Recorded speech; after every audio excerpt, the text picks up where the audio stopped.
I'm going to recommend that you don't even read the extract at first. So imagine you have a question which is about ambition in Macbeth.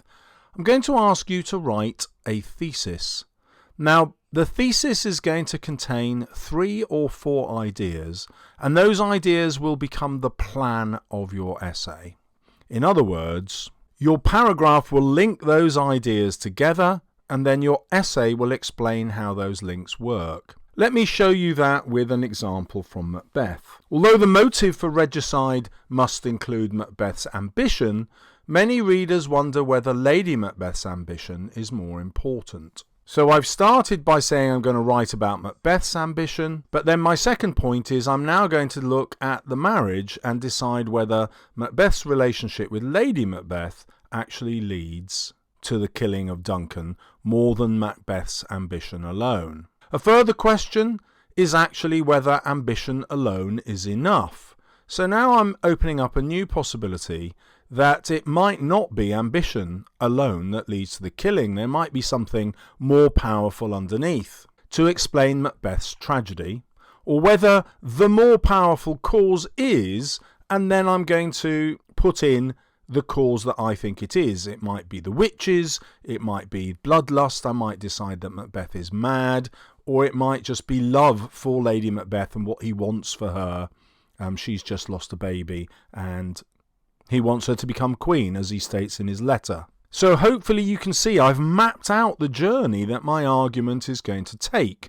And because my thesis shows the examiner and me what the argument is going to be, I know I'm going to get a high mark. Now, when I look at the extract, I already have 4 ideas that I'm thinking about. So it will be easy for me to spot quotations in the extract that will fit into my argument. I'll never stare at the extract and wonder what on earth I'm going to write about. It'll be really clear what matches my thesis. And the other stuff I'll just ignore. Now, I'd just like to prove that to you here. So the extract in front of you is actually for a totally different question about Lady Macbeth being a powerful woman. But because I've already written my thesis about ambition, I'm going to be able to find stuff about ambition from anywhere in the play, and I'll do it here. So I can look at this line, the raven croaks the fatal entrance of Duncan. Well, obviously he is the king, and she is deciding to kill him. So her attitude to power is that the strong are entitled to it. They can take it by force, and as Macbeth is stronger than Duncan, as he's proved in battle, kingship should rightfully be his. I can also look at her instructions, where she instructs the spirits to come and unsex her. She is commanding the supernatural because she sees herself as so powerful that she can even control nature. Perhaps we can say that she believes herself outside the normal laws of moral behaviour of the time because she's going against her own nature here. And then we can contrast that to moments later in the novel, for example, when she's sleepwalking and suffering from guilt and the fear of hell. We can focus on the way she asks them to come to fill her from her head, her crown, to her toe, full of cruelty. Here we can see that she associates power with being cruel. And we can also zoom in on the word choice of crown, meaning head, but obviously she's thinking about becoming queen when she kills Duncan, and therefore that resonance for her, that ambition to become queen, is motivating her to kill Duncan. So it was easy for me to find things that relate to ambition because I had written my thesis in advance. Right, the examiners also want to point out where students go wrong. Well, if you don't write a thesis, you probably won't end up writing an argument. What that means is you end up writing lots of paragraphs that are very similar. They're all about the same point, but using different quotations, but they don't really develop into an argument, so you're not getting any extra marks. So if I could paraphrase that, each paragraph just says, yep, here is another example of ambition, if the question's on ambition, and here's another, and oh look, another, and so on. And the examiner says, well, yeah, well, so what? The other thing that students fail to do is look for changes. So either how an idea or a theme or a character changes.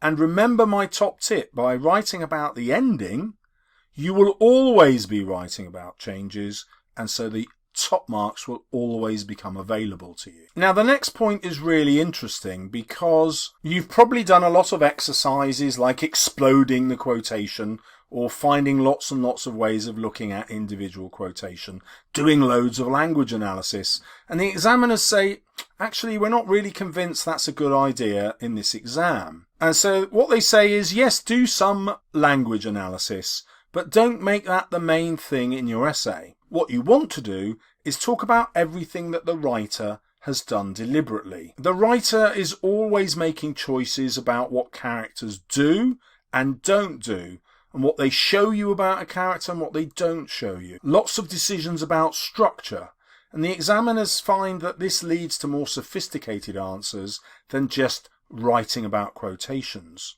So here are some examples for you. Why does Christmas Carol end with Tiny Tim's words and Scrooge becoming a second father to Tiny Tim? Thinking about that will probably be relevant to every essay that you get. You know, even an essay on the ghosts will still involve Tiny Tim, because the Ghost of Christmas Present and the Ghost of Christmas Yet to Come both influence Scrooge by referring to Tiny Tim. If you're studying Jekyll and Hyde, well, the ending of Jekyll and Hyde involves Utterson inheriting all of Jekyll's will. So there's some really sophisticated ideas you might come up with as to why that happens. It certainly helps explain why Utterson doesn't take any of his suspicions to the police, and he actually covers up for Jekyll, who is, as far as Utterson knows, hiding the murderer Hyde. So Utterson quite happy to pervert the course of justice, even though he's a lawyer, and in the end he gets all of Jekyll's wealth. That's a bit corrupt, isn't it? If you're studying Macbeth, at the end of the play, he actually goes out looking for the man the witches have told him will kill him. Where is he? He keeps saying. He actually goes to find the person who's going to kill him. Well, that's a really interesting way for Macbeth to end. It suggests he's actually looking forward to death. Then you might explore why, what's Shakespeare getting at here, and you'll have a really sophisticated answer. Or you might be studying Romeo and Juliet, and towards the end of that play, the friar has an opportunity to stop Juliet killing herself. She wakes to find Romeo dead and wants to commit suicide, and who's there but the friar to say, don't think that's a very good idea. But then Shakespeare makes him run away, and Juliet does kill herself. Well, why does he do that? You know, Shakespeare didn't have to put the friar there in the first place. He could have arrived too late, but he doesn't. He makes sure the friar has a choice and makes the wrong choice. Why is that important to Shakespeare? So the point of this illustration is to show you that there's been no quotation analysis in any of these ideas, but each of these ideas will take you to grade 7, 8 and 9 in your essay about the respective texts. So a really useful revision skill for you is to write down a series of ideas like this about your text and then try and incorporate them into some practice essays. Let's take a deeper look at what the examiners mean by structure. Remember, they want you to write about structure instead of always writing about language and word analysis. The easiest way to write about structure is to look at the extract and think, where does that extract appear in the novel or the play, and why has the writer put it there? So if it's at the beginning, why is it there rather than the middle or the end? Or if it's at the end, why do they choose to end that way? You will come up with some really interesting ideas as to why that moment is placed there in your text. Now, obviously, you then have to relate that to whatever the idea in the question is. You don't want to say, you know, I think the extract is here because of blah-de-blah-de-blah, and find that blah-de-blah has nothing to do with the question. So make sure you relate that to the question. Now, as an extra clue, the examiners could have chosen an extract from anywhere, but they didn't. They chose this specific extract because they know there's a really good reason that that particular extract relates to that particular question and also is positioned in this particular place in the text. In other words, they're not going to give you an extract where you're left scratching your head saying, I don't know why that's put there. It will always be quite obvious when you think about it. The problem is, students don't think about it and they just end up writing about quotations. Now let's come to some advice about how to deal with the extract itself. The examiners say the most common structure begins with the extract, and then halfway through tells the examiner it's moving to the whole play. Now, the fact that the examiners say this is the most common is examiner speak for saying an average answer that gets average marks starts with the extract. They don't seem to spot the irony that the exam paper says starting with this extract. Now that's super annoying, because if you want top marks, grades 7 to 9, do not start with the extract. And the examiners drop loads of hints that this is a terrible idea, because it ends up leading to an answer that isn't an argument. So don't start with the extract unless you're only aiming for grades 5 or 6. What they prefer is a rounded or holistic approach. Now by that they mean you're writing about the whole text, and then you bring ideas from the extract into that where it's relevant to your argument. The examiners don't care how much or how little you use from the extract. So even if you only refer to it 2 or 3 times in a really good argument about the whole novel, that will be fine, or you can refer to it more frequently. But the key is that you just use the extract where it's relevant evidence to your argument as a whole. And then the examiners repeat, the best answers start with your ideas about the whole novel or the whole play. And then the examiners repeat that the best answers start with the ideas of the whole novel or the play. And this really helps you as a student to write a coherent argument with linked ideas that build towards a conclusion based on which part? That's right, the ending. Then the examiners give us another top hint about structure, and they point out that structure will always appear in the exam. Let's explore the ways. So if you always compare the idea of the question, ambition in Macbeth, love in Romeo and Juliet, whatever it is, and then you look at how that idea occurs in other parts of the play or the novel, you'll be writing about structure. An easy way to write about structure is to use the word contrast. Now the examiners know that you will always be able to use the word contrast because that's how texts work. You know, something that comes from the beginning will obviously change by the end, so there will always be a contrast. It's a 100% guarantee. So for example, Romeo can always be contrasted with Tybalt, and Jekyll can always be contrasted with Utterson, and Macbeth can always be contrasted with Macduff, and Scrooge can always be contrasted with Fred. Now, I hope you've spotted that I'm not picking the obvious contrast there, and I've done that deliberately to make you think a bit more deeply about the contrast that your author might be using. Although that said, you can still write a top answer with an obvious contrast. So contrasting Jekyll with Hyde, for example, or Romeo with Juliet. Now, the key way of thinking about this is to show that you know events are placed in a deliberate order.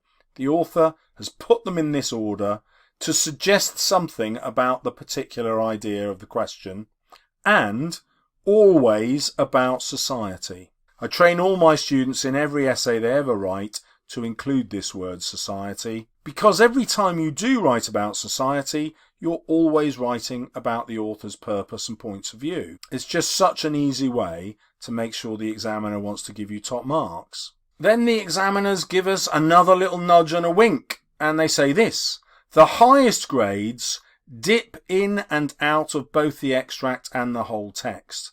So they can't say it more obviously. Don't just write about the extract in one chunk and then the rest of the novel in another chunk, because then it's really difficult to make a coherent argument. You've got to dip in and out of both. And the other top tip they say is go and listen to Mr. Salles and realise how important a thesis is, because a thesis helps you set out your argument in advance. Your essay question might be about a theme, or it might be about a character. But it doesn't matter whether it's about a theme or a character. It's really about the author's ideas. That's what's going to get you the marks. This means that you're not just going to think about one theme or one character, but you're going to write about the other themes or ideas in the text. So for example, if you're doing Macbeth and your essay is about ambition, in thinking about ambition, you would also think to the ideas of the tragic hero, ideas about power or kingship or violence, or masculinity, or the patriarchal society, or the divine right of kings, etc., etc. So all the time that you're writing about ambition, you also want to link that to the author's other ideas. So another way of writing that might be easy for you to understand is your answer takes the one thing asked about in the question and relates it to some of the other themes or ideas in the text. Now the examiners come to look at ways that teachers or students themselves prepare badly for the exams. So one way they notice that students really struggle is that they come to the exam with a pre-prepared answers. At its most basic level, it's where students have these set phrases that they use, like an Elizabethan audience would be blah blah, a Jacobean audience would think blah blah, a Victorian reader would understand blah blah. In contrast, a modern audience would be blah blah. And the easiest way to not using these phrases is to ignore those and instead write about the author's purpose. Let me show you. So here is an example that the examiners won't particularly like. The Elizabethan audience would be shocked at the speed with which Capulet decides that Juliet should marry Paris. Well, that's not really writing about the author's point of view, and so it's not introducing an interesting idea. Let's therefore look at Shakespeare's point of view. Shakespeare uses the arranged marriage of Juliet to Paris to provide what, in his time, would be considered a perfect husband, being titled, wealthy, and desirably youthful and attractive. Perhaps the haste of this arrangement questions the whole idea of an arranged marriage. It is both perfect and repulsive at the same time. Now, you don't have to be studying Romeo and Juliet here.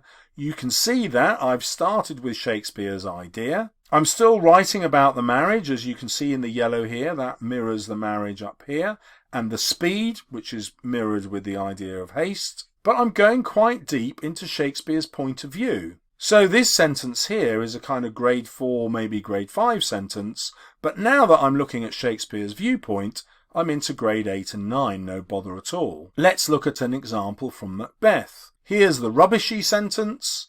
The Jacobean audience would be shocked at Lady Macbeth's dominance of her husband. Yeah, great vocabulary, but where's Shakespeare's idea? It's not there. Let's see how I do it here then. Shakespeare uses the patriarchal view that Lady Macbeth should be subservient to her husband by introducing the weird sisters. So that idea in yellow reflects the idea up here about Lady Macbeth's dominance over her husband. Shakespeare portrays their ugliness and Lady Macbeth's lack of a baby as twin failures. This also implies that women who are excluded from power are forced into evil manipulation if they want to have any identity. He might sympathise with their desire to break out of society's narrow roles. Now again, it's not important for you to follow all of that, but it is important for you to see that I'm desperately trying to explore Shakespeare's ideas that all come from showing how she bosses her husband about.